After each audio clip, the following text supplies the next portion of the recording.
All right, in this video, I'm going to teach you everything you need to know about how to make an engine mount. So here's the deal with an engine mount. This is going to hold the engine. This is the inner tube, and the engine's got to be able to slide inside there, right? And we need it to fit into a much larger tube.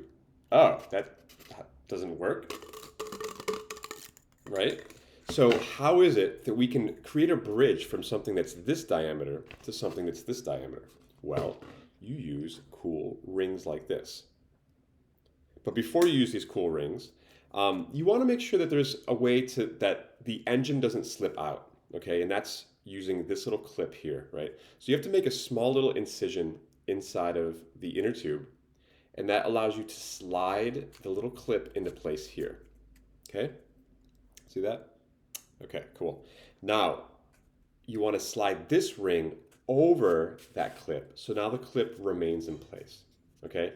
You can choose to glue this in or not glue it in. You can see it's already kind of snug just the way it is, so that's nice, right? And now you can see right here that the engine, if it's inside there, will not be slipping out because this clip will hold it in place, okay?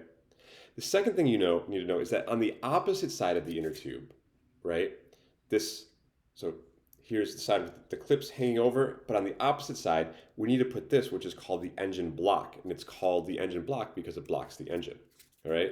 So what that does is this absolutely needs to be glued into place, because now if I slide the engine in here and the engine's ignited, then that will allow it to push the inner tube up, right, along with the rocket.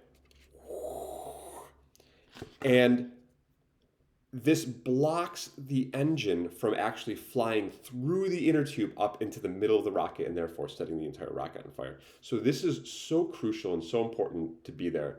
You cannot ignore this piece. It's also just as crucial that when you do glue this into the body of the rocket, that you put the engine block side in first, right? If you were to flip it and put the engine block side out, then you would never be able to actually fit the engine into there. I hope that makes sense. Okay, still, we haven't answered this question of how we make a bridge between something of this diameter and something of this diameter. Well, the way that you do that is you just slide this piece over here like this, right? And then you slide this piece over here like this, and both of these will need to be glued into place. If it's hard to get it to slide over, that just means you need to sand the inside of these rings. Okay, then it'll make a little bit more space. Okay, so here we go. We have a lovely little engine mount, right? We have the engine block on this side. We have the clip over here on this side.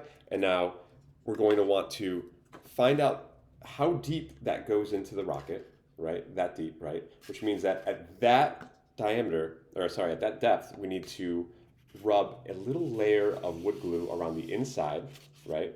And then on the bottom of this, rub a layer of wood glue around here, right? And then that will allow us to slide this in and then glue it into place.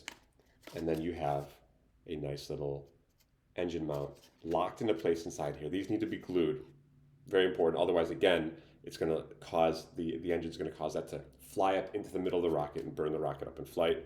You don't want that. And that's it. That is an engine mount, and that's how it's secured to the inside of your rocket.